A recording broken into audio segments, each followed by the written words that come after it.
Sir నాకు big boss house లో ఇంతకు మించిన మూమెంట్ లేదు సార్. నాకు చాలు సార్. నాకు this is the best moment. జీవితాంతం రుణపడి ఉంటాను సార్. నా తమ్ముడు నాగబాబు బర్నీకి గురుజీ ఎలా అయ్యాడు?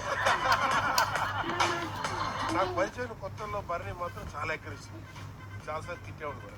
కానీ వచ్చిన తర్వాత మరీ ఇక్కడ గంగిగోలా అయిపోయింది. నాకు మరి ఇది కూడా నచ్చలేదు. ఇంత గంగిగోలా సాఫ్ట్ అయిపోయాడు కదా, ఓవర్ సాఫ్ట్ అయిపోయాడు. హాస్టల్ కి రాలేదన్నావు, బిగ్ బాస్ స్టేజ్ మీదకి వచ్చారు. ఆ బాక్స్ లోంచి ఆ కటౌట్స్ తీస్తే కొన్ని క్యారెక్టర్స్ బయటకు వస్తుంది. ఈ హౌస్ లో అలాంటి క్యారెక్టర్స్ ఎవరు మీరు చెప్పండి? హాసిని. హాసిని. ఈ హౌస్ లో ఎక్కువగా నవ్వేది రీతు. రీతు.